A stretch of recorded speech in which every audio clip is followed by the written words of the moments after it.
1 minute to showtime.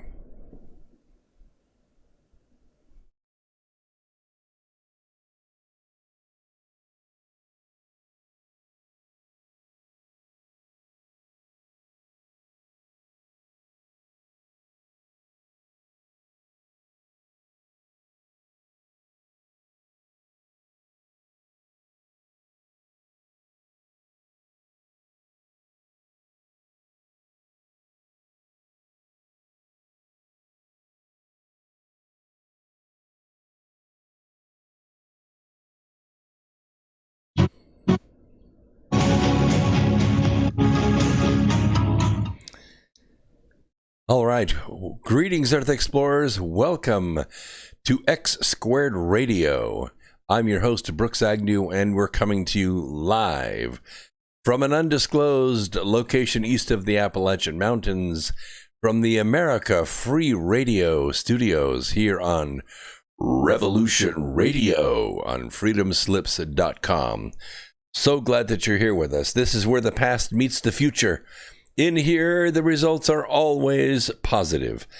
We might go a little past your imagination, but have no fear. You will be safely traveling with us. This is the voice of the revolution. Let's get right to it. We have about 2 hours to get through a whole bunch of news. Of course, you know, ex-governor Blagojevich returned home to Chicago. Basically said, I didn't do the things that they said I did, and they lied on me. He's a one-time contestant on Trump's reality TV show Celebrity Apprentice. He's 63 years old, from a state with a long history of pay-to-play schemes.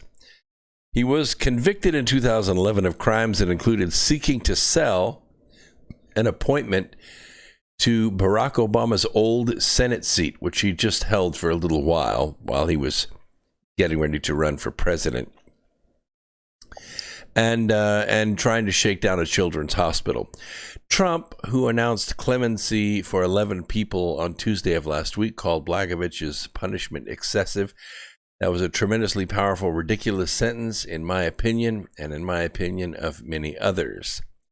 You know, the thing I like about Donald Trump's clemency and his pardons is he's not waiting until 30 minutes before the moving van comes to load everything out of the White House. He's doing it early. He's doing it often. You know, Judge or Sheriff Arpaio and on. He's done 26 as opposed to Barack Obama's 1,927. And by the way, many of those people that Barack Obama pardoned went on to re-offend. They went on to commit crimes again. Trump is releasing people very early on in his presidency and on a continuous basis, and he's man enough to live up to and to sustain the attacks for doing it. He said, Blagojevich said, I'm profoundly grateful to President Trump, and it's a profound and everlasting gratitude. He didn't have to do this. He's a Republican president, and I was a Democrat governor.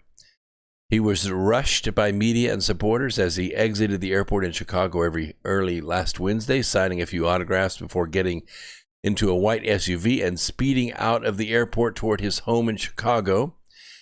Rejoined his wife and daughters.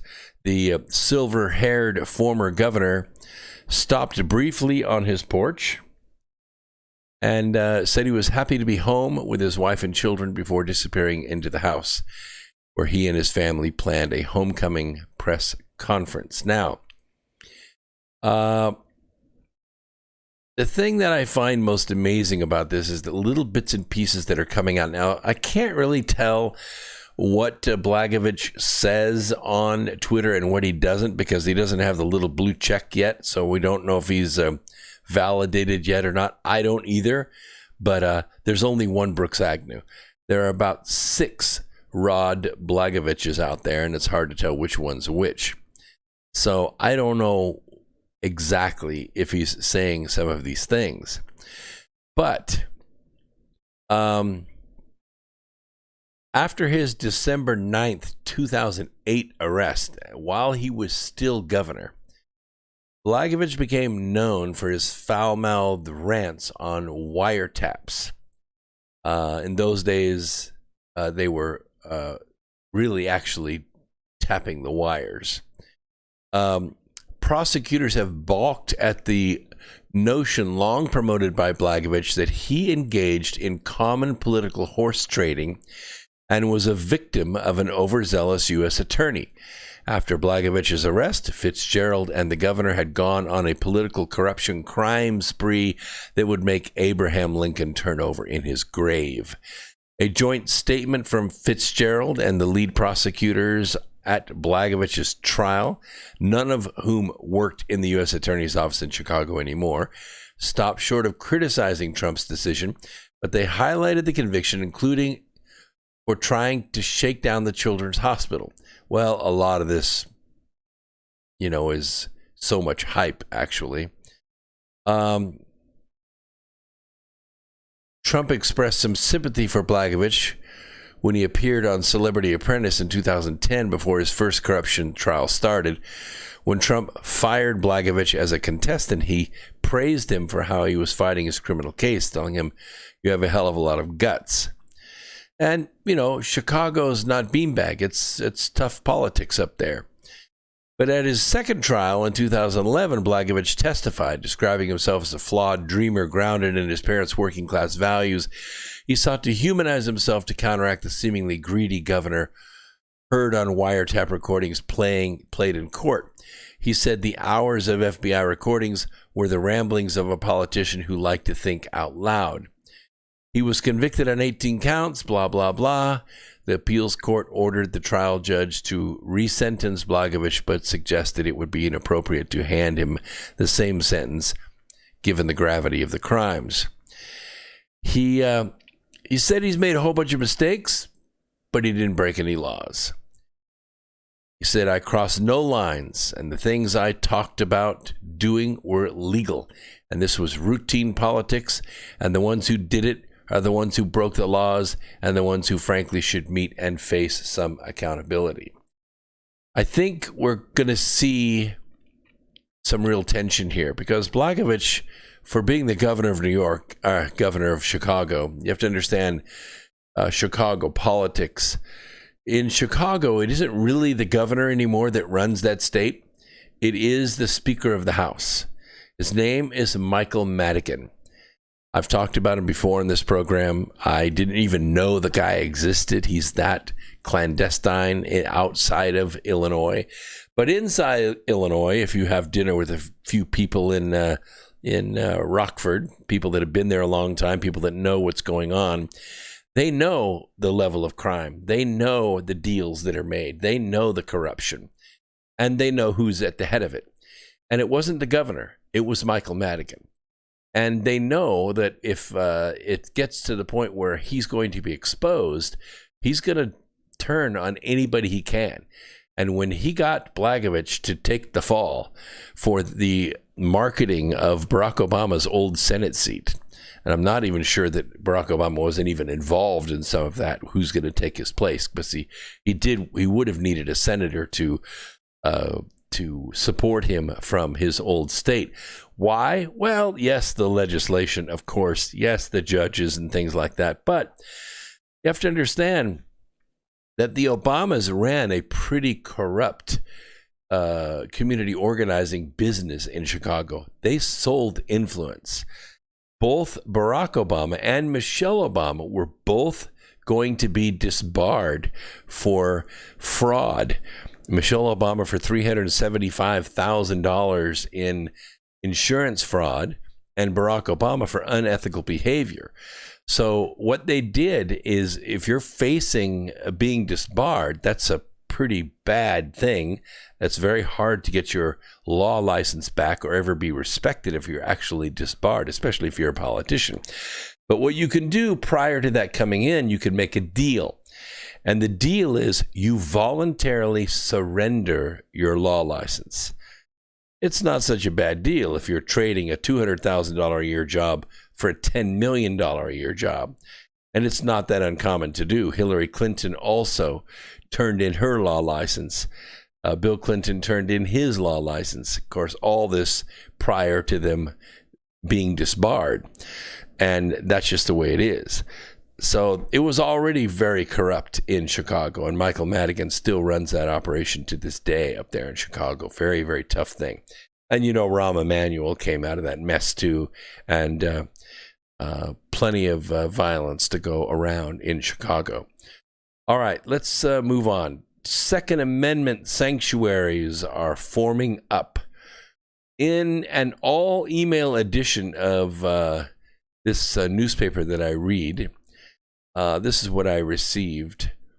They're taking on everything from the recent muster of the unorganized militia in several Virginia counties. We all heard about that with the governor up there pushing his legislation through anyway, even though 1 million people hit the streets.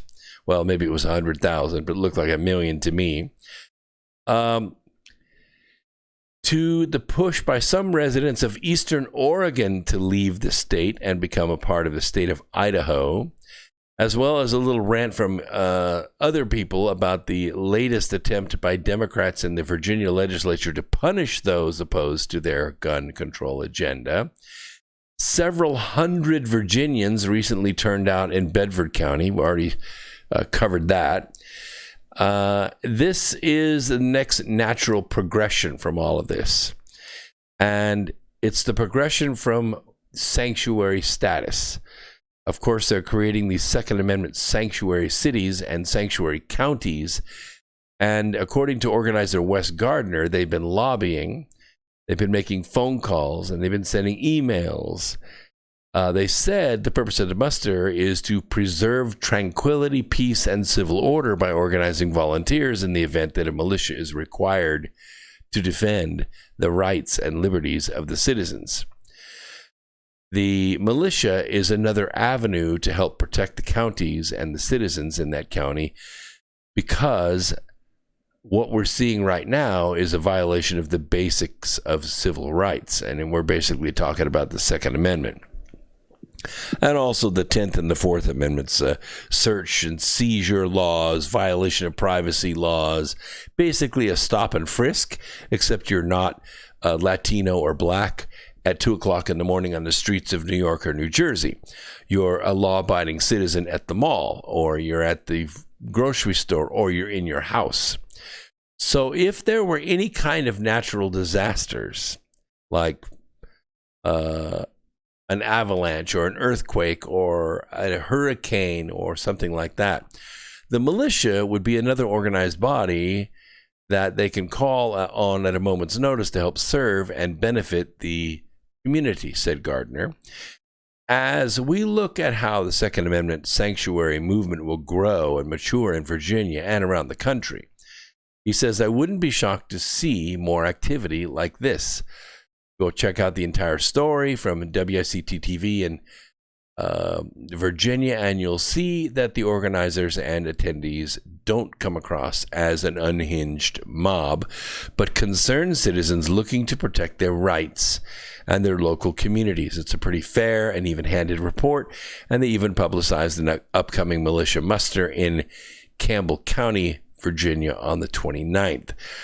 As for the push in Eastern Oregon to become part of Idaho, I don't blame them one bit. You have I think, an unindicted conspirator to commit premeditated murder of Lavoy Finnegans and the attempted murder of 5 other adults. Actually, one of them was a minor girl, 18 years old.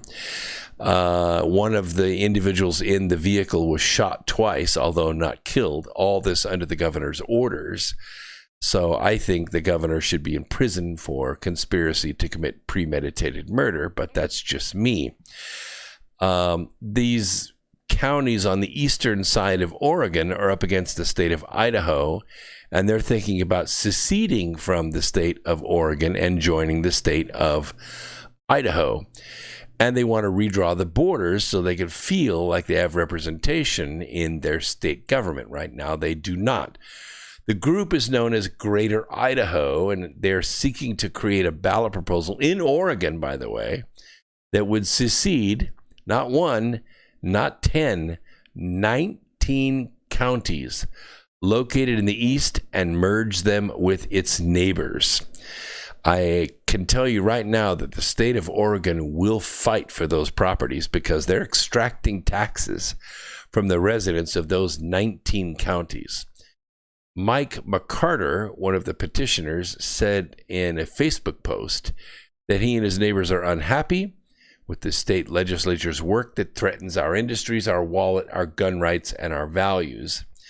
We tried voting those legislators out, but rural Oregon is outnumbered and our voices are now ignored. It's true, because there is no republic in Oregon. There is a democracy in Oregon, which means the mob rules. And so the liberal Portland outvotes the rest of the state. So even though you have Americans in the rest of the state, you have un-Americans in the city of Portland, and they can outvote the rest of the state. The group is also seeking to add rural areas in California to the new state boundaries.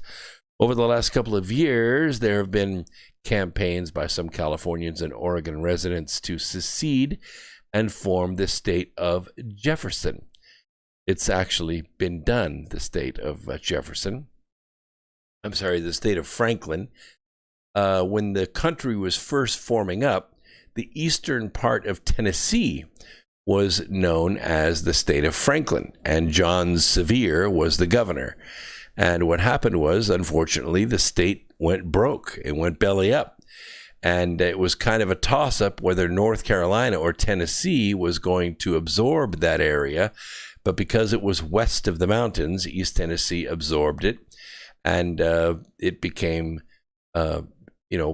Greenville, Tennessee, and the capital the capital of the state was Greenville, but Greenville, Tennessee, and then John Sevier just moved south and founded Sevierville, and Sevierville is still there to this day. So it's been done. Other states have been formed. They weren't successful. They went broke, but I'm not so sure it would fail these days because of the revenue engines that are available in these counties. Their efforts did fail. Priscilla Southwell, a professor of political science at University of Oregon, said Greater Idaho's measure will likely end up as a symbolic move. Maybe. I think seceding will be unlikely, that it will get enough signatures to pass, but it may. I suspect that Professor Southwell is right. But I'm willing to consider the idea that this tension is not to be overlooked. It's not to be treated lightly. If it were to happen, I think we'd really need to look at redrawing all of the current state borders to better reflect current political and cultural sentiment. That's been talked about. Maybe we don't end up with 50 states. Maybe we end up with 53 or 54. If you look at the way the country lays out, red and blue and red and blue, and you were to actually redraw the country with state lines that actually represent the residents, where, let's say, for instance, California is not outvoted by LA, where New York is not outvoted by New York City, where Florida is not outvoted by Miami, where Texas is not outvoted by Houston.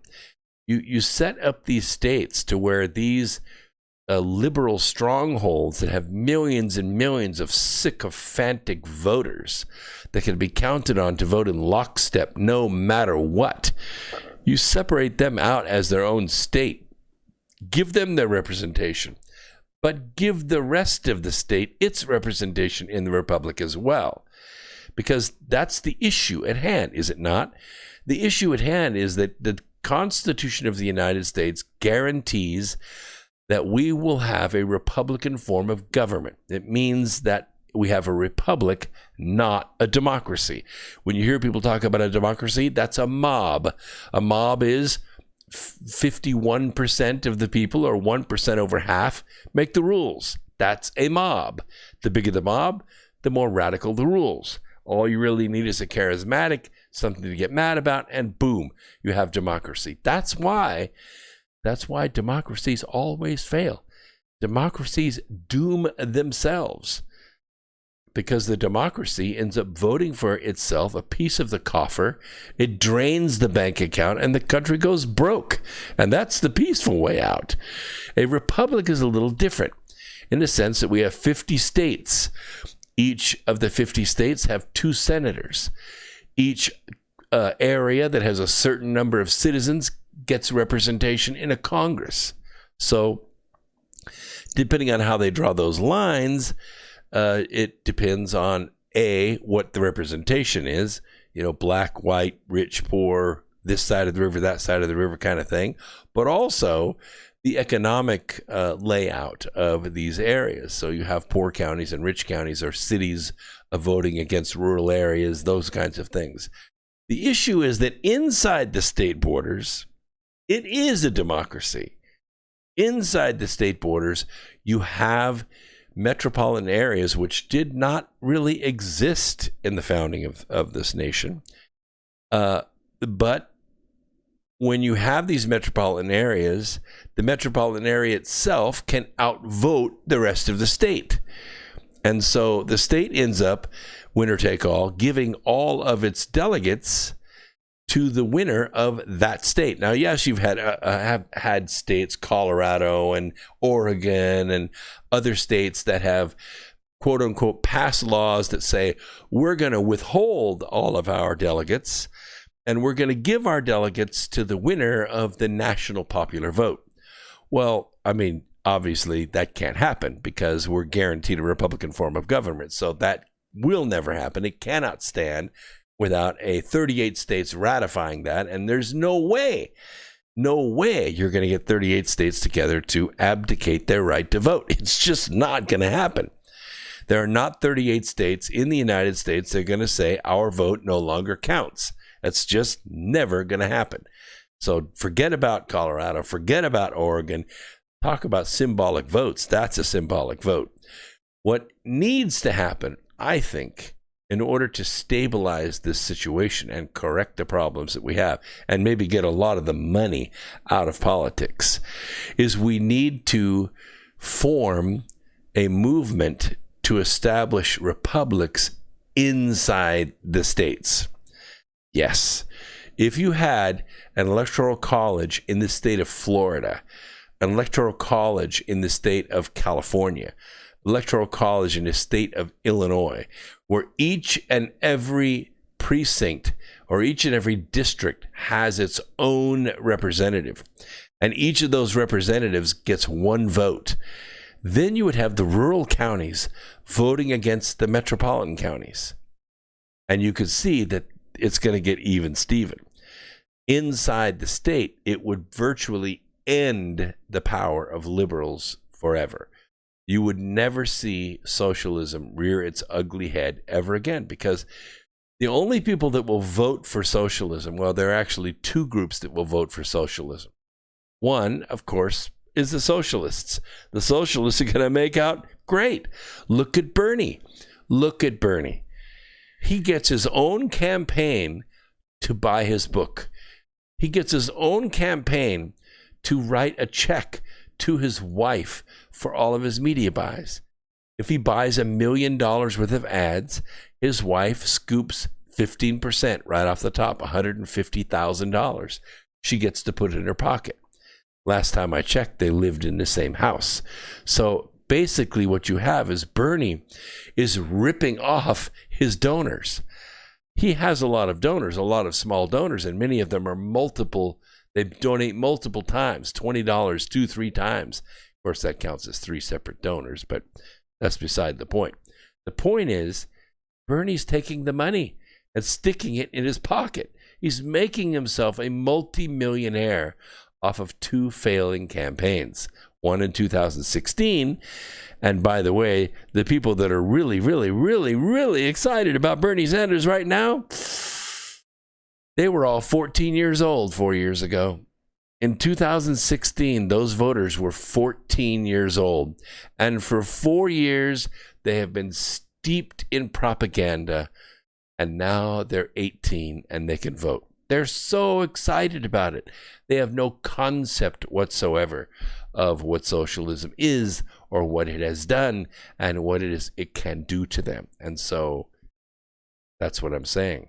These states that are expressing, or I'm sorry, these counties that are expressing their desire to secede from their states, the reason they're expressing this desire is because it is an expression. It is a type and a shadow of the pressure that's going on in every state, where you have rural counties that have rich farmers, rich miners, rich construction companies, oil companies, and all these people.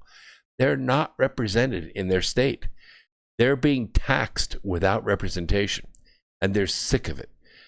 But they put up with it. They put up with it. Where they draw the line is the guns. When the governor makes the public statement, I'm coming for your guns, they're ready to leave the state. They're ready to leave and take their land with them. So can they come after the guns? Well, no, not really. It can be challenged in court and it can be stopped. But there is a loophole here. There is a loophole, and I want you to consider it. And I want to appreciate all the people that are in the chat room right now. We got Blue Otters there. Terry's there. MG's there. Festus, always good to see you. Wonderful, wonderful thoughts. David Caldwell, you're dead on the money. He says, I nailed it. You nailed it. You nailed it, my friend. Andrew Hull's out there. Scott's out there. Thank you very much for your great thoughts. But here's the thing. There's a loophole in this gun law. No. It's not bump stocks.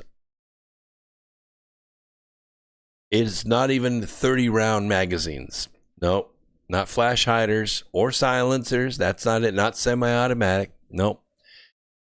That is not it. That's a slippery slope, and that can be fought. NRA is going to back that up all the way. But there is a loophole. Because the Second Amendment says that the right to keep and bear arms shall, and it's very few times that this document says the word shall, this is one of them, shall not be infringed. Pretty straightforward. I mean, a lawyer could pick that up as a iron bar and go a long way with it.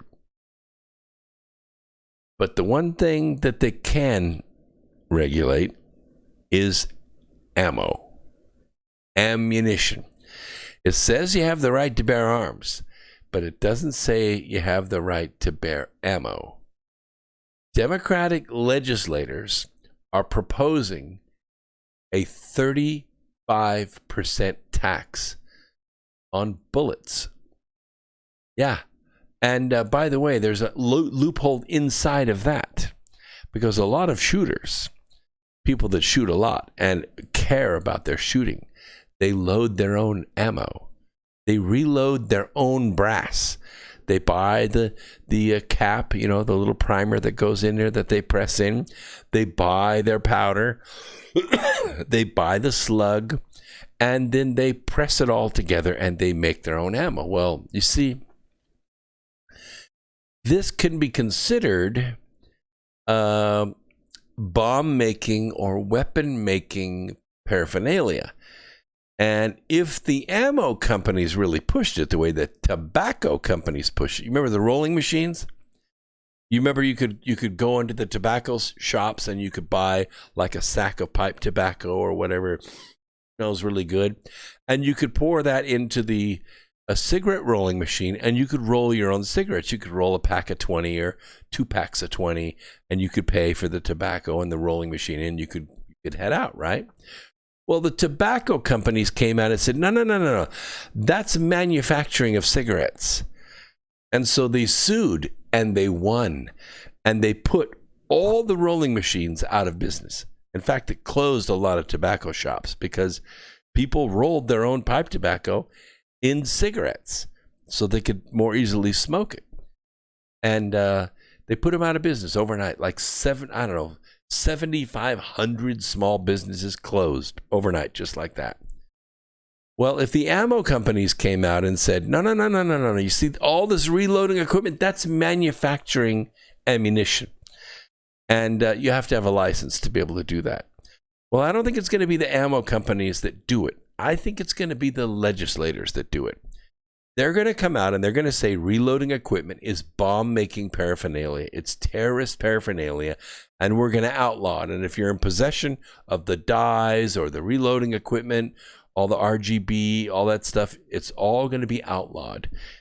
And they're coming after the ammo. Joined by her Democrat colleagues and gun violence prevention nutcases, Representative Julian Gilchrist, she's a Democrat, she's from Hartford. She unveiled her proposal during a press conference at the Legislative Office Building on Thursday of last week. Gilchrist intends to use the revenue from the excise tax to fund off-the-ground operations aimed at connecting with young people before they engage in criminal activity. Oh, sounds so noble. Any revenue not spent, she said, would be slated for expanding protections at places of worship or other areas focused on limiting firearm-related victims. Of course, you know exactly what people are going to do. They're going to say, I ain't paying that 35% tax. I'll buy the slugs, I'll buy the primers, I'll reload my own brass, and I'll get around that tax. That's exactly what you'll do. That's what a lot of people do right now. You know what it costs to reload a 45 ACP if you make your own lead? 2 cents a round. 2 cents a round. Not 50 cents a round like you go buy a pack of 260 grain 45 ACP bullets. No, 2 cents a round. That's less than it costs to shoot a 22. See, guns do not cause gun violence. The data is irrefutable. Irrefutable. So we're asking for those who purchase ammunition to pay a little extra, she said, adding that the intent of the bill is to exclude law enforcement officers, correction staff, military personnel, blah, blah, blah, and only go after people that actually shoot, law-abiding citizens who actually shoot. House Majority Leader Matthew Ritter, also a Democrat from Hartford, compared the excise tax to those already in place, such as those on alcohol and tobacco, which are charged on products sold legally, but still pose a risk to society. While he expects pushback from gun enthusiasts and legislators, no problem. He plans to move forward anyway.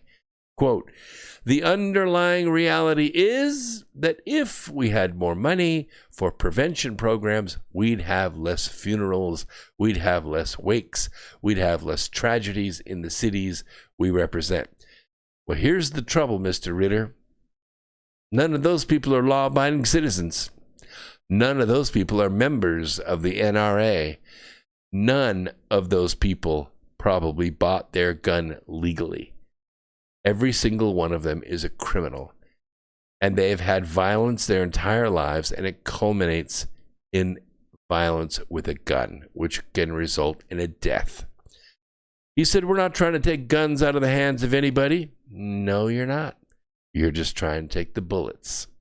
Well, he and Gilchrist called the bill's current one line of language a starting point that will evolve as the session progresses. Gilchrist noted preventing gun violence would have a financial impact as well as an emotional one, saying that gun violence overall costs the state $1.2 billion each year, except that none of that, not one single solitary bit of that gun violence is committed by law-abiding citizens. When I hear groups like the NRA say that this proposal punishes law-abiding gun owners, I say shame on you. Of course you do. Of course you do. Those being punished are the victims of gun violence from Hartford to Newtown. Rhetoric. Just rhetoric. Gilchrist praised the daily work by advocacy groups while lamenting the lack of action on the federal level to address gun violence. While lawmakers down on Capitol Hill tweet out those thoughts and prayers, it's these folks who are at the hospital in the streets and comforting the devastated victims of gun violence. Two different communities all together, Ms. Gilchrist. Chelsea Parson, Vice President of Gun Violence Prevention for the Washington, D.C. based Center of American Progress, which probably is a communist organization funded by George Soros, noted there has been a federal tax on ammunition since the 1940s, but the funds cannot be spent on programs designed to prevent gun violence. The bill is intended to address that stunning gap in federal law. This is a modest proposal that will generate life-saving revenue for Connecticut communities. The issue is it probably won't generate that much revenue because people will stop buying ammunition from legal means. They will buy from warehouses, just like I do. I don't buy ammunition in the state of North Carolina. I buy ammunition from gun broker over across state lines, and they ship it to my house. Do I pay any sales tax on that? Not a penny. None. Zero. Nada. Same thing's going to happen in your state. You know how much revenue your state's going to take in from this bill? None. Zero. And that is the issue. All right, let's move on to the next story here. Quick look here at the chat room. Right. Scott says, can't stand Ritter. Well, there you go. And these are the people that you're electing, so you get what you vote for. Yeah, I'm with you, Scott. I am. And like I said, it'll be diverted to the general fund. That's exactly correct. There are not going to be any gun violence stopped with this. Nobody's going to be trained. Nobody's going to be paid. It's all going to go in the general fund. And then shortly thereafter, they're going to vote for themselves a big fat raise. Just like the lottery. You know what the lottery is, right? The tax on the poor and the stupid. It's going to pay for schools, though. Oh, yeah. Yeah, we're going to raise $500 million a year, and we're going to pay for schools. Well, they do. They do. The lottery money goes to schools. But then all the money that was in the general fund that paid for schools, they took that and they applied it somewhere else. So it's sort of like you go out and you get drunk on Friday on a bottle of whiskey. And you stay drunk all weekend, and then you come into work on Monday, all sobered up, all recovered, but you're broke. So you want to buy lunch. And so you say, hey, can I borrow $5 to eat lunch? And you say, well, didn't you get paid on Friday? Well, yeah, I got paid on Friday, but all that money's gone. What's the matter? Don't you want to buy me lunch? I mean, you want to see me starve here? No, but if I buy you lunch, then that means you could spend your money on booze. Why don't you not buy the booze and buy your own lunch? Well, that's what it's like. Why don't you not buy a raise and all the other pork barrel programs you have and spend the money on schools? I mean, we got the best freaking lottery in the entire country right here in North Carolina. People play it all the time. We should have the best damn schools in the entire country. Millions and millions and millions of dollars every single week. Do we? No. Our schools are average at best. K through 12, I'd say about maybe in the bottom 15 or 20. And our colleges are great. North Carolina's got awesome universities. But K through 12 sucks compared to Tennessee, compared to states like that. I mean, Tennessee is like the fourth best K through 12 in the entire country. And they don't even have a state income tax. They have a lottery, though. Lottery goes to the schools. Right. The lottery goes to the schools. The point is they're taking in enough money. They should be able to, hire the kids to go to school and pay them. That's how much money they're taking in. So where does the money go? Well, that's not the point. The point is the money is being taken from the general fund. And that's what's hurting. Same thing's going to happen here. Sure. Yeah, the money will probably go toward toward paying for kids programs, but then the money that they're already spending on kids programs is going to be taken and spent somewhere else. It just occurred to me to ask, does it come naturally to you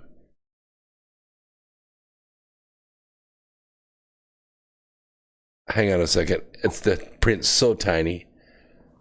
Does it come naturally to you to memory the labels on every product you glance upon? No, but when you have a photographic memory, it's kind of a curse because you never forget nothing. And the interesting thing about the human mind is it never fills up. You never get to the point where you run out of hard drive space. Once you learn more, you can learn more. And I just have good recall. So that's my answer to your question. That's why I'm here. Oh, yeah, very good. Yeah, school's no good. School's no good where, MG? I can't read your whole thing. I try to keep the text to 1 or 2 or 3 lines because I can't read a paragraph in there in the chat room. But yeah, last year they tried a 50% tax, didn't pass. Oh, so now they're lowering it to 35%, maybe less pain, right? The thing is, it's like gasoline. They keep raising the price on gasoline. The price of gasoline goes down, but it doesn't go down at the pump because they say, well, I mean, everybody's used to spending $2.75. So if gas goes down to $1.92, look at all the money we're leaving on the table. Let's raise our gas tax another 40 cents. And do people complain? Yeah, but they keep driving and they get used to it. It hurts for a little while, and then, like anything else that gets stretched out, eventually it fits and people just keep doing it. Do I like spending $40 on a tank of fuel for my truck? No. It's better than 60, but I don't like spending 40. I have to pay it, though, because you got to go to work every day. So let's change gears a little bit because I want to talk about this very important subject. We got about 15 minutes before the break. Well, I won't say I've never forgotten anything because I have slept and I am known to drink scotch every now and then. But it's in there somewhere. The thing about memory and the human mind is some people have a mind like a warehouse. They roll up the door, they throw in the knowledge from the day, and then they roll the door down. And then when it's time to recall that, they crack open the door, they walk through the man door, and they go, hello, hello, hello. Where's that thought? I was just thinking about that. And I don't understand why there's so much room in here. But they don't remember they can't recall what it is they're supposed to say right at that moment. I learned at a very young age to set up filing cabinets in my warehouse. And the filing system is quite unique in the sense that I have transitory relationships that I build between different disciplines. I told you maybe a few times that I took organic chemistry during the summer. Now, I went to a pre-med college, even though I was engineering. They had a good engineering department there as well, top 15 engineering schools in the country. But in the pre-med department, if you're going to get a pre-med or go to med school, you have to get an A in organic chemistry. That's just a required. So the school got smart, and what they would do is they would offer in 4 weeks, you could take 4 months worth of organic chemistry. In 8 weeks, you could take an entire year of organic chemistry. What does that mean? The book is about 720 pages thick, and it takes 4 months to go through that book. And then each semester you have a textbook, or maybe it's one textbook for the entire year. Yeah, I think that's what it was. So you go through half the textbook in 4 months and half the textbook in 4 months. But a pre-med student you're under the gun. You got to get through. You got to get your grades. You got to get out. You got to get into medical school, right? So what they do is they would offer the organic chemistry the entire year, same professor, same textbook, in 8 weeks. Now, obviously, a lot of people go take that class. They're 18, 19 years old, 19 and a half years old. They got other stuff they're doing. I mean, if they're 21 taking that class, they definitely got other stuff they're doing, downtown. So what these pre-med students would do is they would take the summer course, get a D or maybe a C minus in it if they're really sharp. And then they would, immediately in September, they would take that course again the second time. Yeah, and this time they'd get an A in it because they've already gone through the whole book. They've already done all the labs. They've already taken all the tests. And now they get to take them again, only this time fill in all the gaps. So what I did, I took 20 hours of chemistry in 1 year. I had to have it. I was majoring in chemistry and I lacked 20 hours and I didn't want to go for another year. So I took 20 hours in a single year. And what I did is I had to force myself or find a way to remember everything so I could get through that 8 weeks and take a whole year of organic chemistry and pass. So when I would study at night, I would eat peanut butter sandwiches because the peanut butter odor, the flavor and odor of it was unique and pretty powerful, and smell is a very, very strong, in fact, it's the strongest form of memory for the human mind. And I would study and eat peanut butter sandwiches while I studied. Then, because we had a test, almost every other day, at 7 o'clock in the morning, you're not too all together at 7 o'clock in the morning, but what I would do is eat a peanut butter sandwich right before taking the test. My theory was that I would have some kind of smell association with the recall, and it seemed to work because I made it through an entire year of organic chemistry in 8 weeks. And when September rolled around, I went on to nuclear chemistry. I didn't have to take organic chemistry during the regular semester because I already passed it.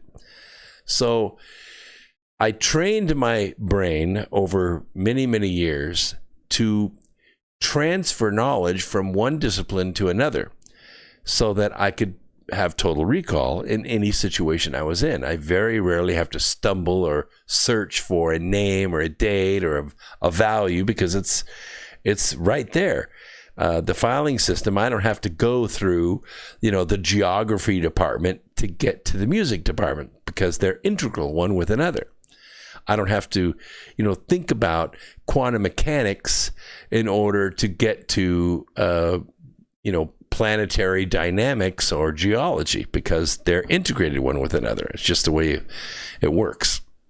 And the brain is just like a computer. If you train it, it will work for you just like that. You could put a whole bunch of words together like in a sentence and stuff, and it'll make sense. Unlike Joe Biden, he's having a hard time doing that.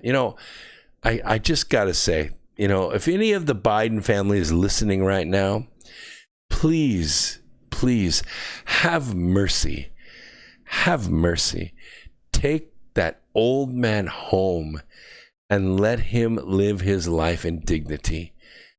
Please have mercy. Don't go on with this. It is so sad to watch. We're so embarrassed for him. Just take him and go. You will have a better life.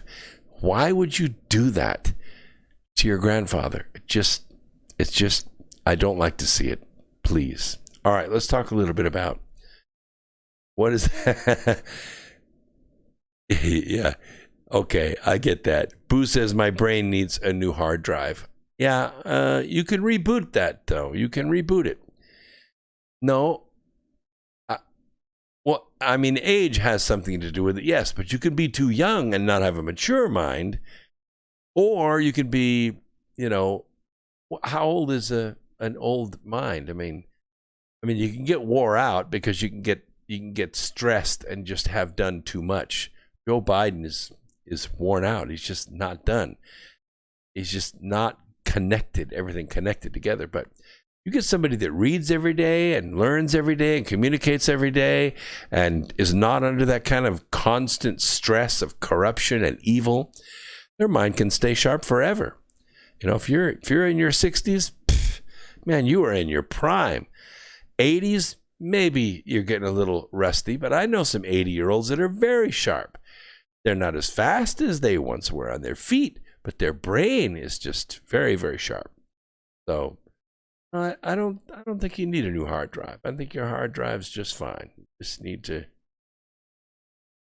Control-Alt-Delete. That will work. Jihad in America.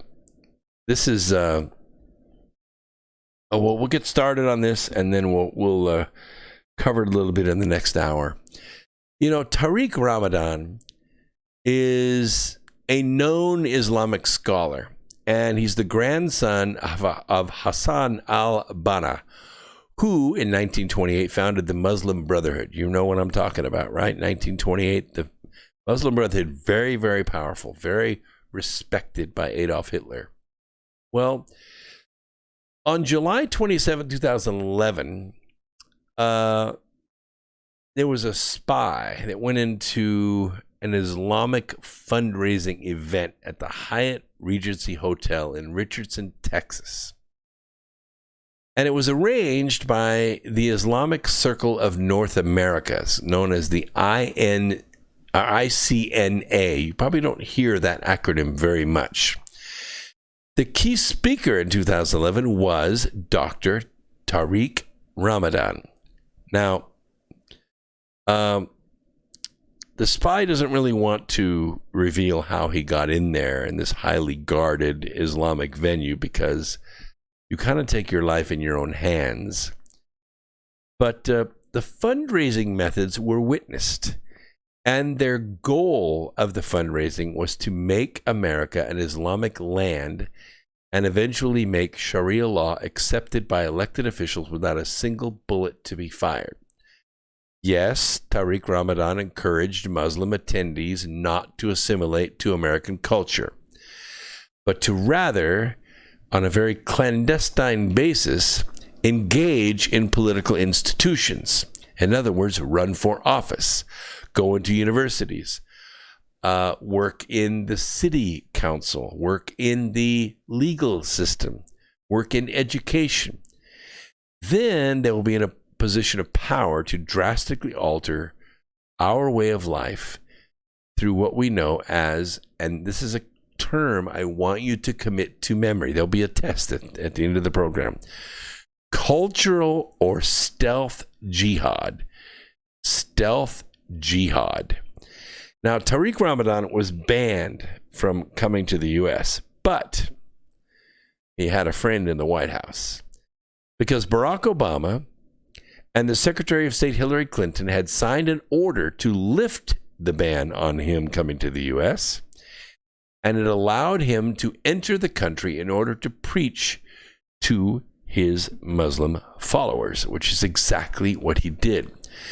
Just because violent jihad has diminished recently, especially after the demise of ISIS leader Abu Bakr al-Baghdadi and founder of the Islamic Caliphate, we should not be complacent. In fact, we should be even more alert because now they have revenge as a motivator. Go quiet. Be friendly. Eat bacon. Stealth jihad. I maintain there are only three kinds of Muslims, actually. There are the kind that kill. There are the kind that support the ones who kill. And there are the ones who are silent, who say nothing. And that is what we see. A critical tool of stealth jihad involves penetration of the American educational system by use of means such as dawah, religious duty of each Muslim to convert non-Muslims in order to strengthen the Islamic Ummah. We'll cover more when we come back from the break. We'll take a quick break. We'll be back at the top of the hour. Don't go away. More X Squared Radio coming at you on the America Free Radio Network on Revolution Radio. We'll be right back.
Just keep hanging out, YouTubers. The break music with Revolution Radio does not duplex with us, so we're just letting it play out. It'll be another minute.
Okay, I think maybe we're clear of the commercials. It probably will come back in a second, but we'll try it because this is X Squared Radio coming to you live through the America Free Radio studio here on Revolution Radio on freedomslips.com. Don't forget, Freedom Slips is the #1 listener-supported network in the country on TalkStream Live.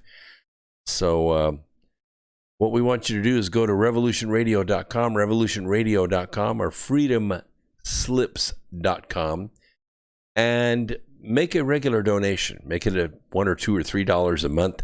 You'll never miss it, but if 100,000 of you do it, we can change the world. No doubt about it. Also want to let you know that we have Brad Olson and I are going to be coming together to do a webinar on the North Pole Inner Earth expedition very shortly. What you should probably do is think about joining the expedition.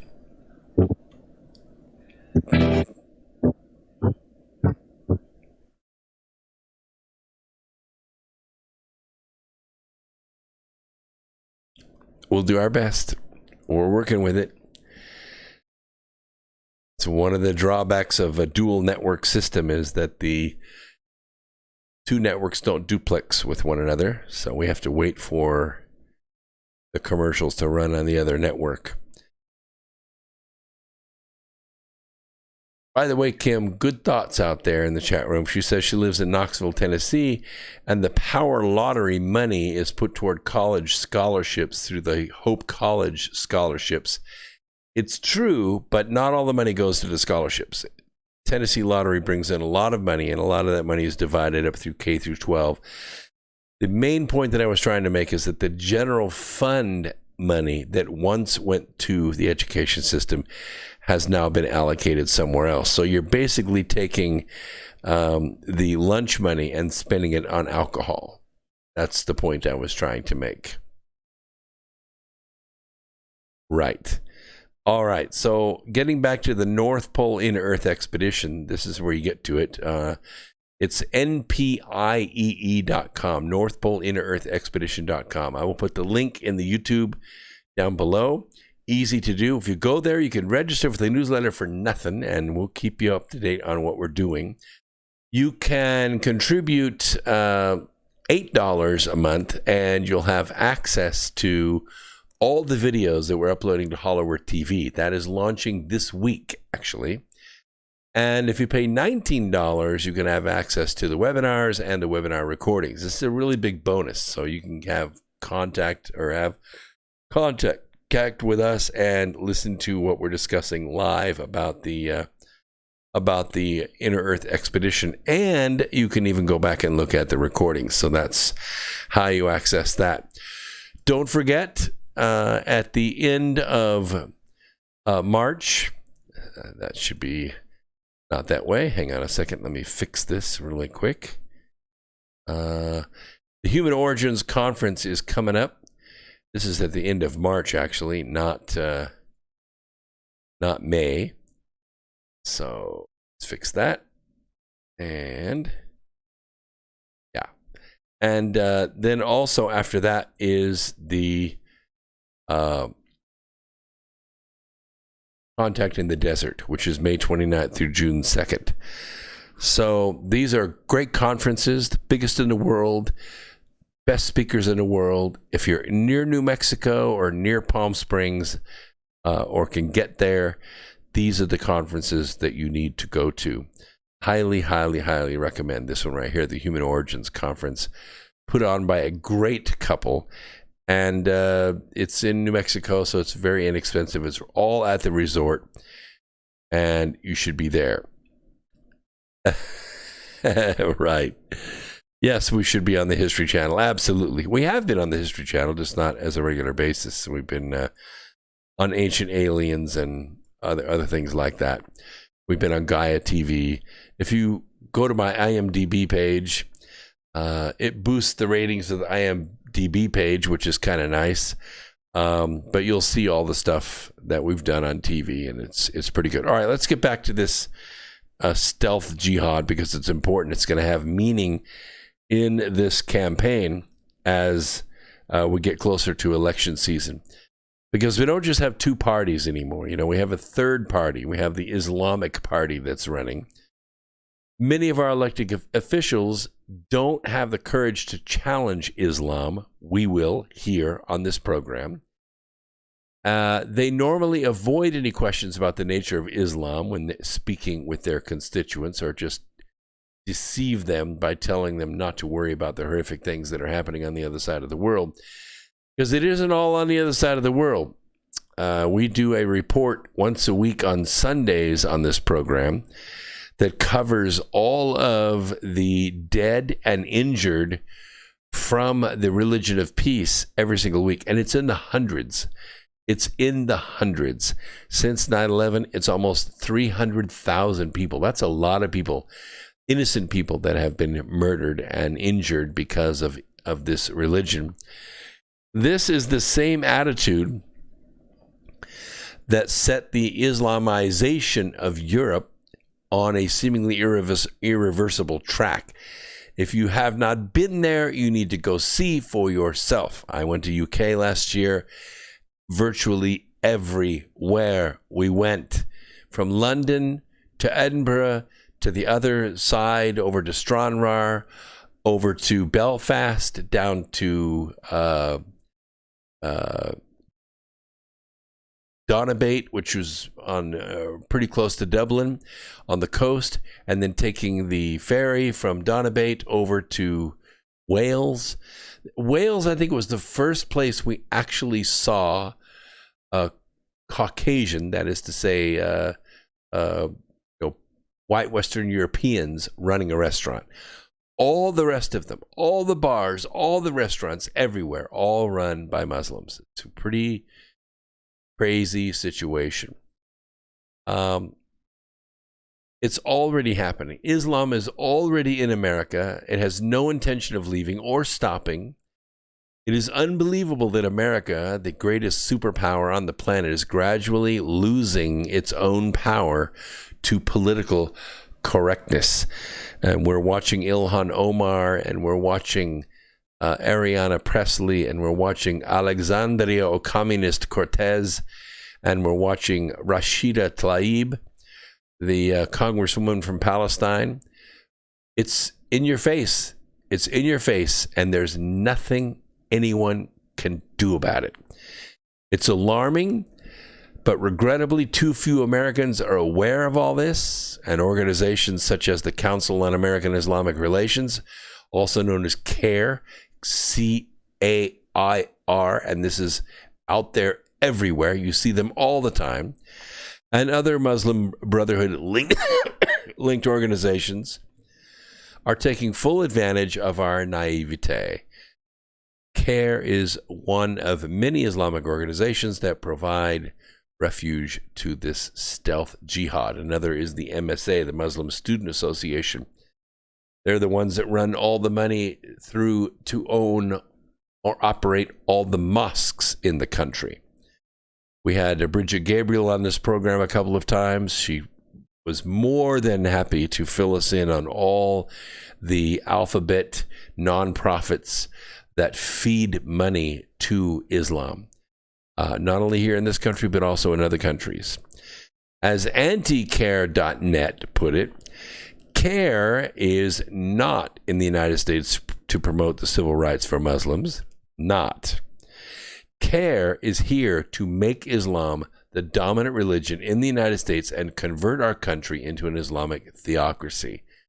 CAIR receives direct funding from Islamic terrorists supporting countries. CAIR's true intention was revealed during the largest terrorism financing trial in the nation's history. That was 2007-2008 Holy Land Foundation trial. I'm going to leave the link in my notes.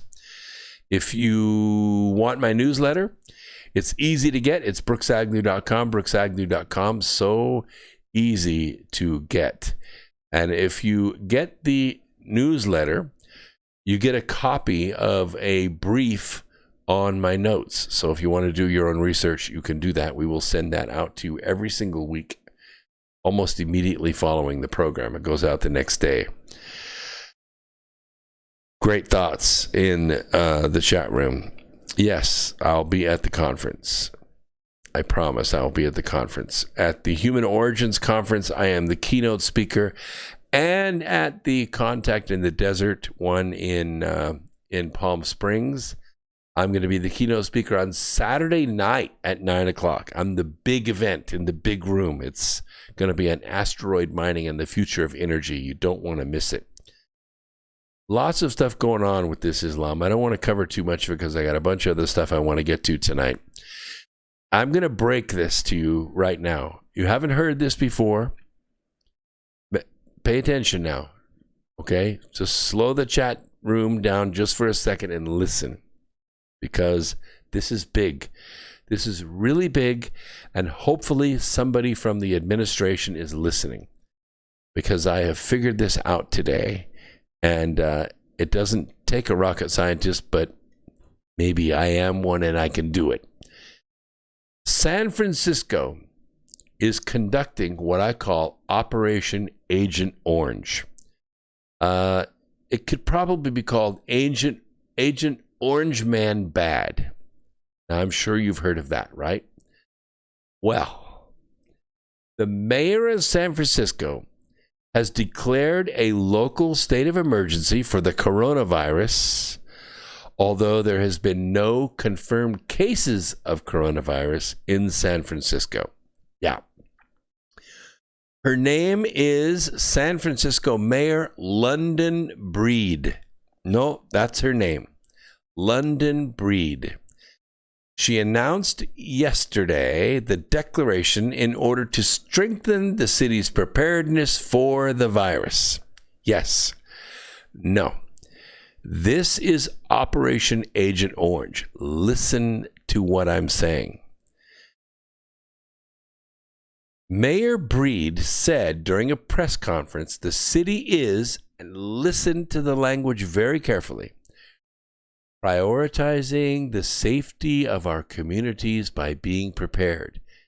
That's the same thing they say when they put you in Facebook jail.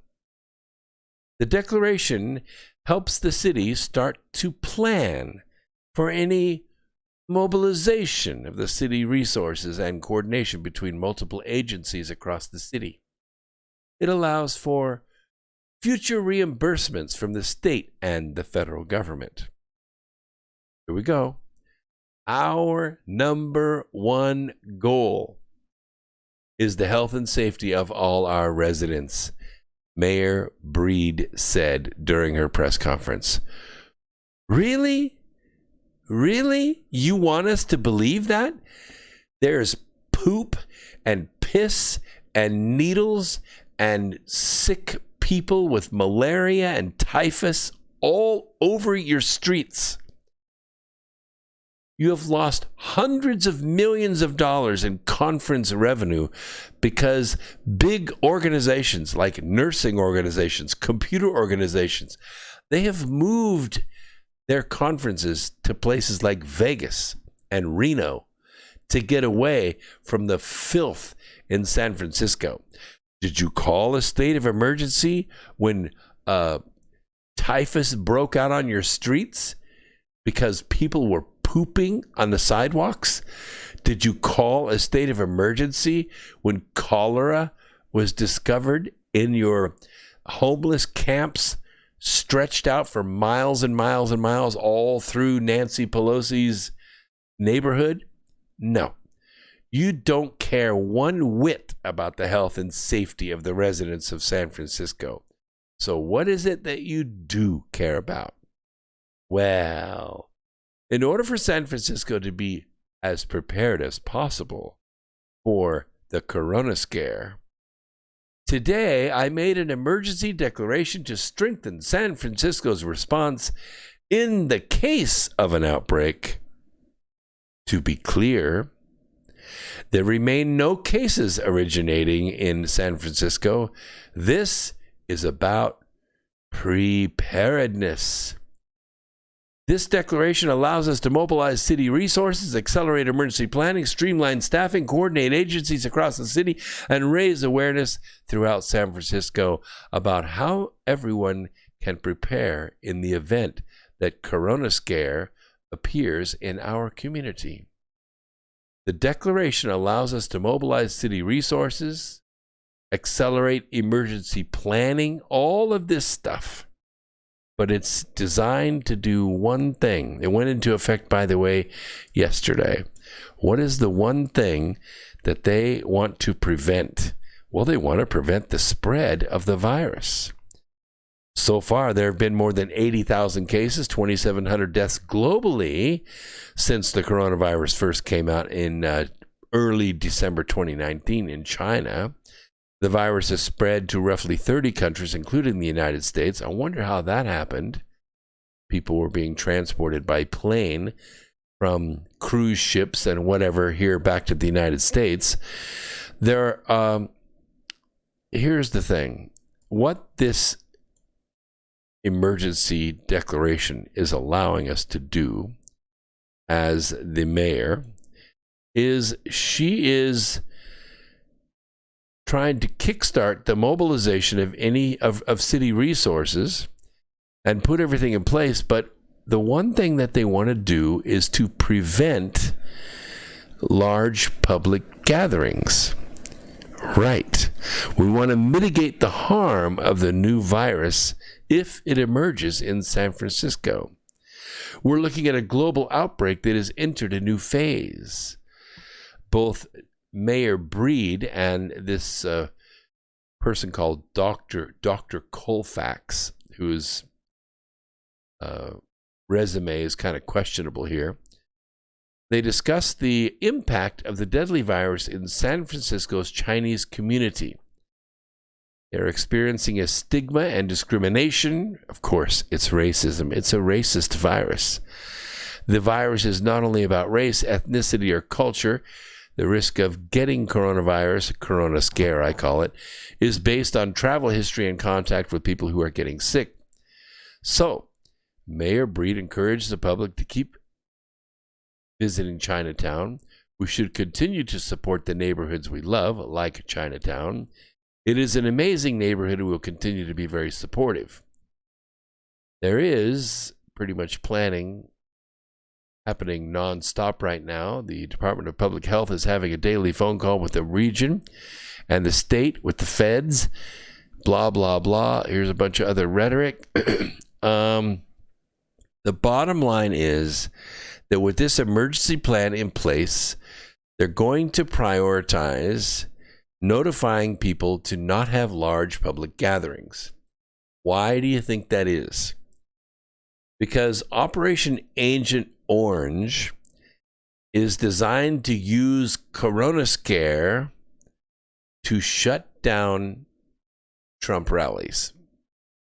Yes. What is going to happen very soon, and this is a very prophetic statement, you're being shared. I'm sharing this with you right now as a breaking story. Within hours, or maybe at the most days, you're going to hear a public outcry to shut down the Trump rallies because the large continued gathering of 50,000 people in one small space exacerbates the chance of the coronavirus, corona scare, spreading in that city. In other words, let me break it down for you very simply. Trump supporters are exacerbating the spread of corona scare. Yes, not only are they deplorable, not only are they smelly Walmart people, but they're carriers of the coronavirus, and they're going to bring it to our city, and they're going to spread it by hobnobbing and shaking hands and sharing pizza up and down the sidewalks overnight, getting ready to go to these large Trump rallies. And I think these are going to be said to be breeding grounds of corona scare, and we need to have a state of emergency to shut down the Trump rallies. Right. Between February 9th to the 23rd, which was a couple of days ago, Shandong authorities underreported the number of infections every single day. According to internal data compiled by the Shandong Centers for Disease Prevention and Control, the latter kept the tally of the number of patients who tested positive for the virus during nucleic acid testing using a diagnostic kit to test body samples and detect whether they contain the virus's genetic sequence. The Shandong CDC daily new infection numbers ranged from being 1.36 times to 52 times greater than the officially published data. As of the 25th, which is today, or yesterday, the Shandong government stated that there were a total of 755 infections in the province. But the internal document showed that 1,992 people had tested positive for the virus via nucleic acid testing as of the 23rd. The government publicly stated that there were 4 newly diagnosed coronavirus patients on February 22nd, but the internal document said there were 61. In recent days, official data has shown new infections leveling off. For example, on February 25th, which was yesterday, the National Health Commission reported only a total of 9 new diagnosed cases outside of Hubei province, where the outbreak is most severe. In fact, Shandong alone had new infections in the double digits daily. On February 20th, new infections spiked with 274 testing positive. To date, this is the most definitive evidence that Chinese authorities routinely underreported cases. So in Asia, in China, it is much worse than what they are reporting. I don't want to go speculate as to why it is much worse. Why are they underreporting? Do they not want the world to know how bad it is? Do they not want the world to prepare for it? I don't know. But we have discussed this on this program. We do know where it was exposed to the public first. We do know that it was very close to the bioweapons lab in China. And we do know that just using binary logic, it was either on purpose or it was accidental. And if it was accidental, how did it get out of this facility? Did it leak out accidentally? Did you have somebody carry it out on a badge? Well, turns out that some of the staff need a little extra cash because I guess being a bioweapons designer in China don't pay all that well. But you can take a monkey down to the wild animal market and you can sell it for about 10 grand because well, I don't need to tell you, those monkey brains are pretty valuable and pretty attractive to people, but somehow viral monkey brains, I'm telling you, oatmeal just doesn't look that good right now. I'm not feeling it.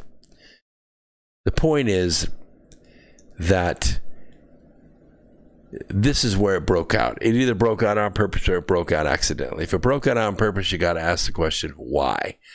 Was it a disgruntled worker that was mad at the government? He had a low social score, whatever, or the government leaked it on purpose. I can't believe that the government would leak it on purpose.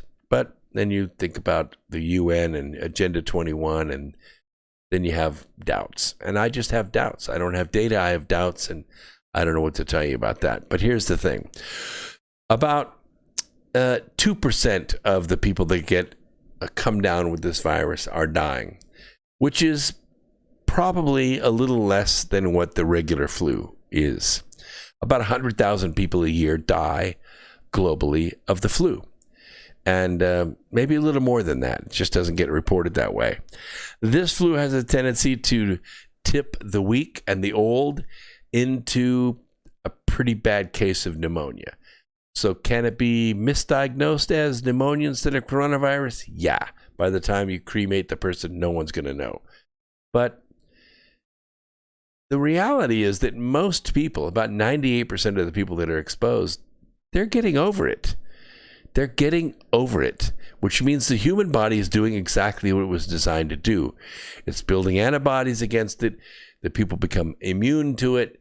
And I have not seen data that people are getting hit 2-3 times with this until eventually it kills them. I'm just not seeing the data. I've seen the tweets, I've seen the Facebook posts, but that's not real data. I'm a statistician. You got to bring me statistics. And the statistics show that most people of good health can beat this virus. It's probably no worse than a really bad cold, which fortifies my theory that this is being weaponized by the press, by the global media, by the global syndicate to fight against Donald Trump and the economy. The economy is the one thing that Donald Trump can run on that no one can beat. But if they can harm it, if they can make the stock market fall, if they can make production of China fall to the point that American companies cannot deliver, Apple and Ford and other countries that have a lot of parts made in China. I know the company that I consult with, they don't make parts in China, but they make their tools in China. The big tooling, the presses and the molds and stuff, they're made in China. They have all the tooling equipment. Why? Because I shipped it to them. I took parts and robots and assembly lines and presses out of plants here in the United States, put it on ships and shipped it to China. They have it all. We don't have the ability to make that stuff anymore. That stuff is made in China. Yes, we're slowly moving it to Cambodia and Vietnam and even, South America. We do have parts made in Brazil, but most of the big tooling we have made in China. All of our robot fixtures and effectors and all that stuff's made in China because it's cheap and because the workmanship's really good. It is. But the point is now we have a pandemic there and we're just lucked out on this last program to get all of our tools out of the country, but a lot of companies didn't. And their tools are still sitting over there, either finished or unfinished. They're not being delivered. And this is a problem. It's going to impact the stock market. It's going to impact 401ks. It's going to impact voters. And this may be the main value of this corona scare. Another thing that's come out, and this is kind of odd for those of us that are planning to travel a lot. I speak, all I can afford to do is about 6 to 8 times a year. That's it. I'm an engineer. I'm not a billionaire. I'm not a millionaire. I can't afford to buy the plane tickets and buy the hotels and buy the meals and travel to all these places to speak. I do it because I know if I don't speak, I don't sell books. And you have to play the concerts or you don't sell any music. That's just the way it goes. If you stay at home and do nothing but social media, you're not going to sell any books at all. Nobody's going to read your stuff. You have to go out in person. So, what? Do we get paid to speak? No. That's not been the case for a long, long time. For non-celebrities now, if you're a actor or a sports figure or a politician or even a big criminal, yeah, they'll pay you to speak, sure, because you can draw a crowd. But there are thousands of really, really good speakers out there. They all speak for free.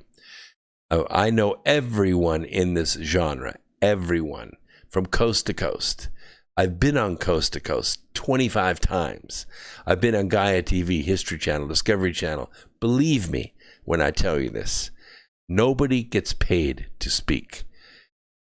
About 50% of the time, they will pay your hotel room. About 20% of the time, they'll pay for your airfare. But they never pay you to speak. Sometimes they even charge you to put a table up to sell your books. Those are the ones that are getting few and far between. But the rest of them have gone broke. The ones that were once big, they're all small venues now, all small, all scattered around everywhere, and they're also stealth. They don't do a very good job of publicizing. So we professional speakers who speak all over the world, I'm one of the most widely recognized voices on earth today.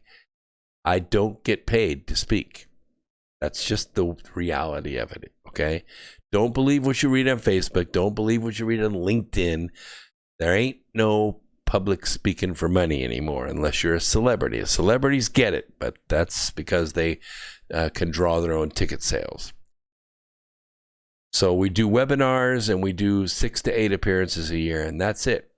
But the reason this story is important is because as Corona scare spreads, and it seems to be, at least the rumor of it is spreading,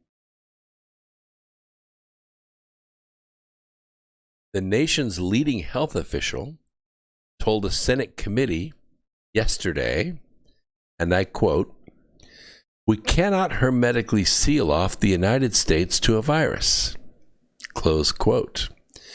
The comments from Alex Azar II, head of Health and Human Services, hold on a second. Here's what he said. Heightened concerns about the effect of the coronavirus in the U.S., which so far has sickened a relatively small number, about 57 people, in the United States. And with hundreds of new cases of the coronavirus reported in South Korea, a spike of deaths in Iran, and a 10-town lockdown in Italy, the rapidly spreading corona scare may be on the verge of becoming a pandemic. Whatever. A World Health Organization now says the disease has a, quote, pandemic potential. Yeah. I heard the same thing about swine flu, bird flu, was it H1N1? What was the other one? There were a couple of other really bad flus, weren't there? Oh, swine flu, that was another one, yeah. I mean, seriously? And SARS, that's another one, SARS. They were all bad. They were all pandemics. Oh, we had to have the vaccine and we had to have it now. This is only the latest outbreak to show how quickly pathogens can spread in a changing world. The worldwide response is a testament to the immediate need for intervention and containment. Flights canceled. Cruise ships quarantined. Travel banned. And a rigorous monitoring of the Chinese response. So what is now beyond dispute is that airplanes are giving the virus a big boost.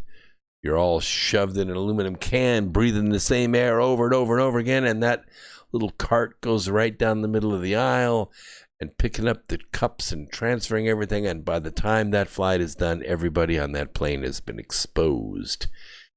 Yeah, they have air filters, but it ain't like air filters like you think. They're not HEPA 6 filters that can filter out a virus. No, the air just blows around and around and around. I mean, they leak out a little bit of air and they have a compressor that gathers air from the outside and puts it back in to kind of keep you at about 6,000 feet altitude, even though you're at 39,000 feet or 32,000 feet or whatever you're flying at. You've got enough air in there to breathe. It's not sea level. It's a little higher than that. But you all in that big aluminum tube are just breathing the same air over and over and over again. You don't believe me? Let somebody take their shoes off in row 4 and you're in row 26. You'll see what I'm talking about. The point is, everybody on that plane is now a carrier. And if you have a virus that has a 20-day or 15-day or 10-day incubation period before you start showing symptoms, you're in trouble. So what is the global impact of flights? Well, let's see. 2002 SARS epidemic cost airlines an average of, it was $7 billion. After factoring in suspended flights, the impingement on trade, and the transport of Chinese-made medical supplies, the cost of corona scare, probably going to be more than that. It's nothing new. Air travel is a way to spread many virulent infections, including diphtheria, hepatitis A, influenza A, B, measles, mumps, meningitis, rubella, tuberculosis, norovirus, and the list goes on and on. In the U.S., airlines move more than 2.5 million people every single day, squeezing them into these long aluminum tubes. And believe me, it's a squeeze for people as big as me. Measles outbreaks have begun at airports. One plane carrying a single symptomatic SARS patient saw the disease develop in at least 16 others. Transmission of seasonal influenza during flights is well documented after 9/11 when U.S. airline travel stopped abruptly. Guess what happened? The pattern of mortality associated with it, the pneumonia and all that, it dramatically shifted. Consistently, the research finds the single most significant predicator of influenza spread is air travel. There is no doubt that close contact, especially when prolonged, spreads contagion. It's true for respiratory droplets, direct skin contact, and sometimes poop and spit. Making matters much worse, airlines taking people from place to place turn what might otherwise be local outbreaks into worldwide crises. It's hard to conceive a more efficient way to spread an infectious disease. So, what is the CDC going to do? They maintain a do not board list, prohibiting people with a communicable disease from flying. But there's something new, a new twist, because the corona scares something else. It's got a much better marketing campaign behind it. One suggestion is airlines would require, guess what? Yeah, vaccination for passengers. Or at least make them show a medical exemption as to why they cannot be vaccinated. Perhaps now is the time to consider this. Right now, scientists are urgently working to develop a corona scare vaccine. I think they have one as of 6 hours ago. If they succeed, a vaccination dissemination strategy will be needed immediately. Also, just this month, the Food and Drug Administration approved a new vaccine for pandemic H5N1. As for the seasonal flu vaccines, they are already here. All this provides an excellent test bed for finding a way to vaccinate the broad population during a pandemic. Vaccines could be available at airports, just like they're available at the CVS pharmacy. You can get your flu shot today at Walmart. Smelly people at Walmart can be vaccinated. Interesting stuff. By the way, once a drug becomes a vaccine, the drug company cannot be sued for any side effects. Yeah, you know the side effects, don't you? Headache, nausea, anal leakage, death, all that stuff. You can't be sued for any of that because it's a vaccine. Yes, I'm just looking at the chat room really quick. Piper's in there, Brenda's in there, MG's in there, Jeremiah, nice to see you there. Yeah, lots of good stuff. I appreciate that very much. You really want me to read this private conversation here? No, I'm not going to read that part. Well, get a room.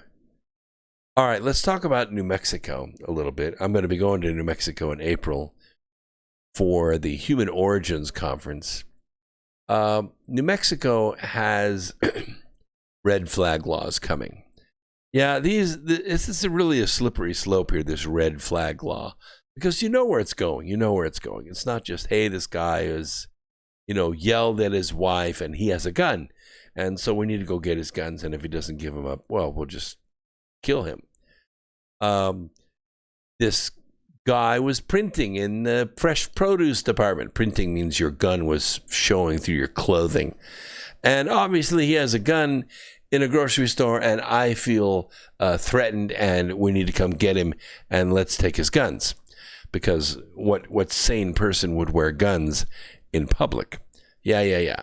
So New Mexico Governor Michelle Lujan Grisham, she signed a red flag bill yesterday, and it would allow state district courts to issue the temporary surrender of firearms, and she urged sheriffs to resign if they still refuse to enforce it. Yeah. Yeah, it was in your face, like pointing your finger at them.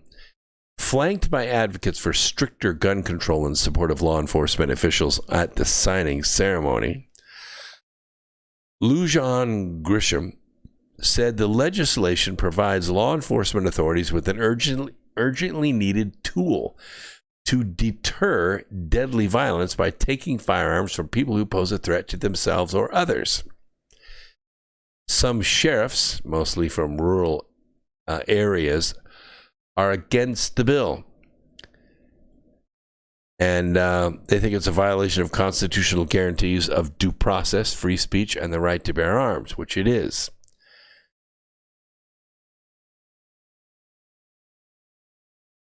I see that. In the top chat, Scott Hare donated $5 and said, don't forget Ebola, LOL. Yeah, Ebola, the thing about Ebola, Scott, is this. And by the way, if you are a member of the YouTube live event, which is at my YouTube channel, Brooks Agnew, YouTube/Brooks Agnew, you can obviously click on the top chat at the bottom. It's a little square with a dollar sign in it, and you can donate pretty much anything you want, $5,000. It's just a suggestion. All the money that goes in here is going to go toward the North Pole in-Earth expedition. I don't make any money on this. All the money that comes in, I'm going to put toward the expedition, and that's just the way it is. Hollerworth TV is launching this week, so you need to go to npiee.com. I will put the link in the description right below, so if you're watching this later, just click on that link down there, and you can go there and be part of it. But the thing about it is, Scott, that Ebola is deadly in the sense that it comes on very quickly and it makes you bleed internally. Your flesh, internal flesh, looks like it's been put in a blender. Now, the thing about viruses like this is if the host dies quickly, the virus doesn't get a chance to spread. You don't just walk into a grocery store with blood coming out of your eyes and people are going to run from you. And this is why Ebola is pretty easy to contain. Africa has worked very well with it. It is a virus that keeps coming back over and over again, but it doesn't spread much further than that. Can it be weaponized? We certainly hope not, because talk about a zombie apocalypse. Oh my gosh. But Ebola is almost always fatal, and so it doesn't spread. The thing about Corona Scare is it has a very long incubation time. It takes a while for the person that's been infected with it to show symptoms. A runny nose, a dry cough, and then the cough becomes worse as that thick phlegm builds up in the lungs, providing a perfect breeding ground for pneumococci, which is the grape cluster kind of bacteria that grows underneath in the protection away from oxygen, underneath that mucus. The waste product from the pneumococci goes straight into the bloodstream and attacks the kidneys and the liver, and in men, the testicles. And it can be hard to beat, really hard to beat, because the pneumococci have to be killed off. And normally what the body does is it generates T cells to go after the pneumococci to kill those bacteria, which basically fills your lungs with pus. Doesn't that sound appetizing? It's horrible. It's horrible. There are treatments. You can inhale steroids in a tent. You can also, as a cheap measure, you can breathe oxygen, pure oxygen. I wouldn't recommend it for a long period of time, but you know the oxygen that football players take on the sidelines when they make a big play and they weigh 300 pounds and they're sucking wind because they're playing in Denver. If you breathe oxygen, remember that pneumococci is anaerobic. That is to say, it has to be, underneath liquid in order to grow. If it gets up close to the surface, exposed to air, it won't divide. It just doesn't propagate. So if you breathe oxygen, take the level of oxygen in your lungs from, say, 21% to 80%, you can shrink the population of pneumococci in your lungs, and you can recover from it pretty quickly. So that's why Ebola doesn't really get out there. But let me get back to these red flag laws, because these sheriffs from mostly rural areas oppose this bill. They don't like it. It's one of those things that if you get your concealed carry license in a rural county, chances are the sheriff considers you almost like a deputy, and they're not going to come and take your guns because you're the best of the best. You've been through all this background check.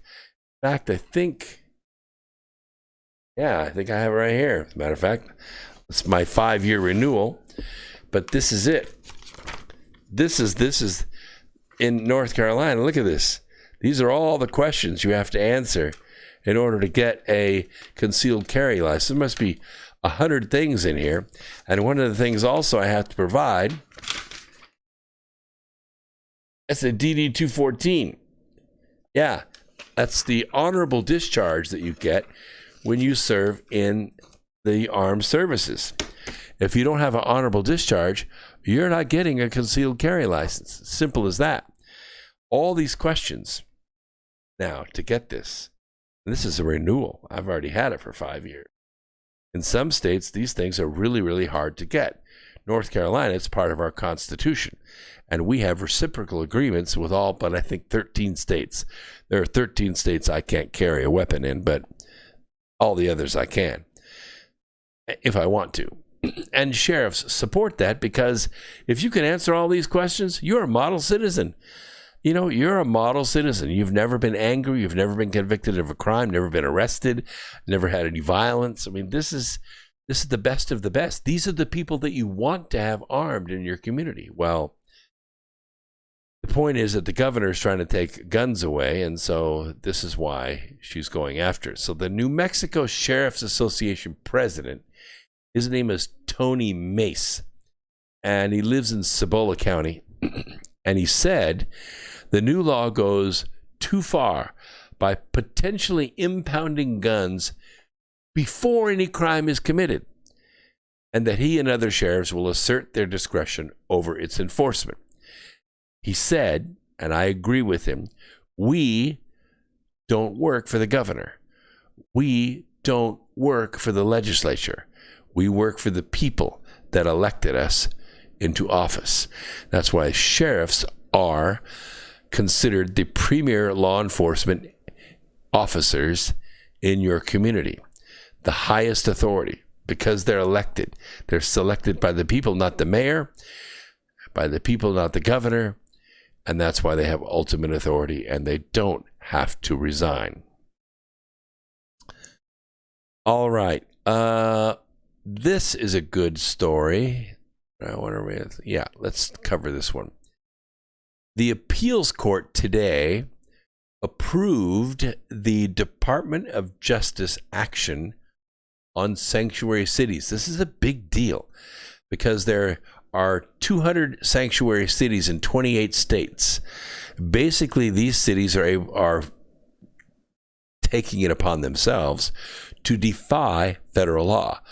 They're telling the Department of Justice in Washington, D.C., you have no authority in our city because we have nullified your laws in our city, and we're going to do pretty much what we damn well want to. Well, the federal appeals court today said that the Justice Department does have the power under the law to withhold the federal grant money from communities that refuse to share information with ICE, giving President Trump a major victory in the escalating battle with sanctuary cities.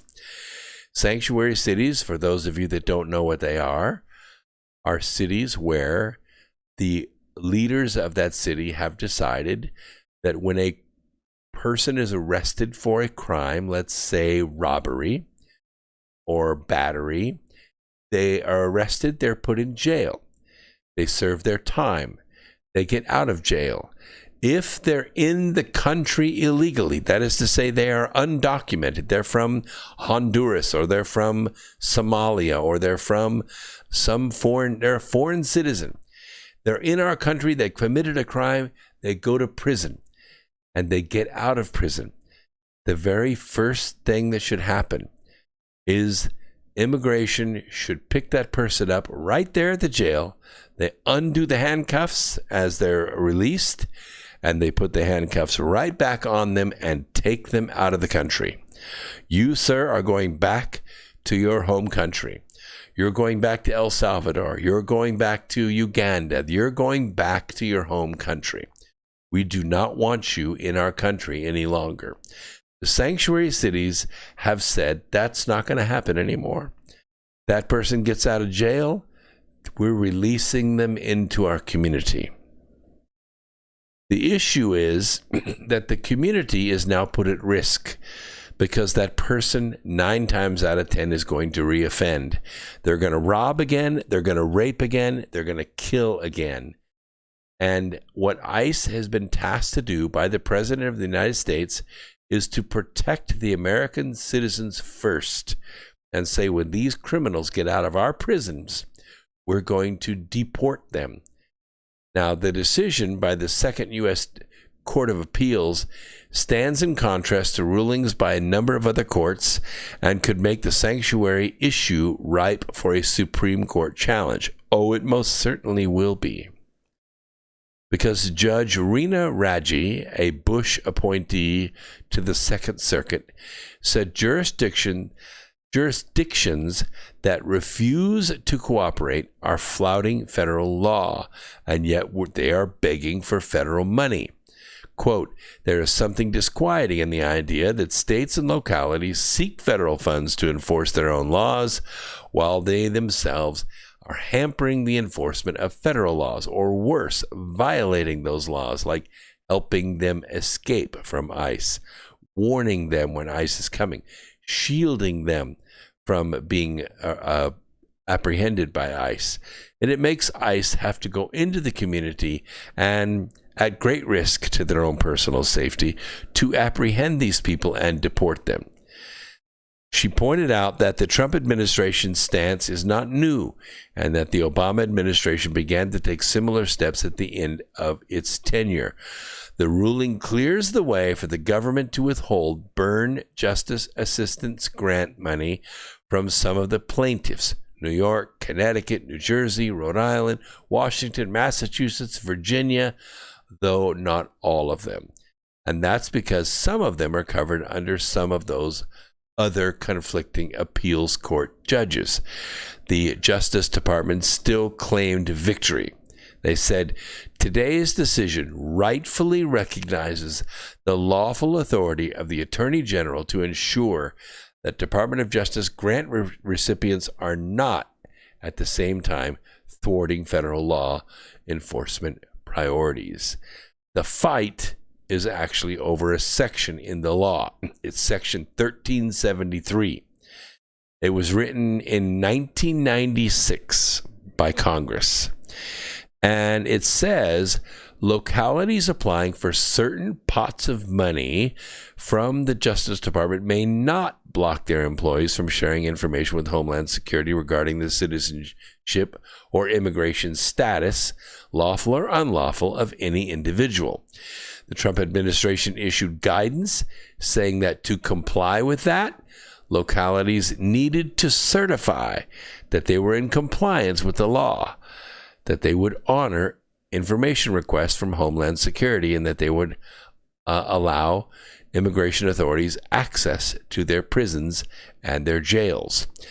Sanctuary states, there are 28 of them, and cities, there are 200 of them, objected, saying the administration cut too many corners in announcing the new policy. They went beyond the terms of the law. They argued Section 1373 itself was unconstitutional because it violates state sovereignty, but that is not the case. It's not violating state sovereignty because the state is actually applying for money from a body that they're violating. If the states want to have a sanctuary city and they want to have sanctuary policies, then they need to give up their claim on the federal money. It's that simple. It's basically a sanction against the state for violating federal law. And I think that's correct. I think that's the way it should be. This is X Squared Radio on the America Free Radio Network We come to you live every Wednesday and every Sunday at 8 p.m., and we are live on YouTube as well. I highly suggest that you subscribe to my channel, that you click that little bell right there. See, it's right over here. Click that little bell, that one right there. And that way, next time I go live, you'll be notified and you can jump in here a lot earlier and not miss any of the conversation. And you can join these wonderful chatters in here and their wonderful wisdom and be part of the program. In the meantime, go out and look for the good in people, help it to grow a little every day, and before long, you will have saved the planet. I'm your host, Brooks Agnew, saying, peace, Earth Explorers.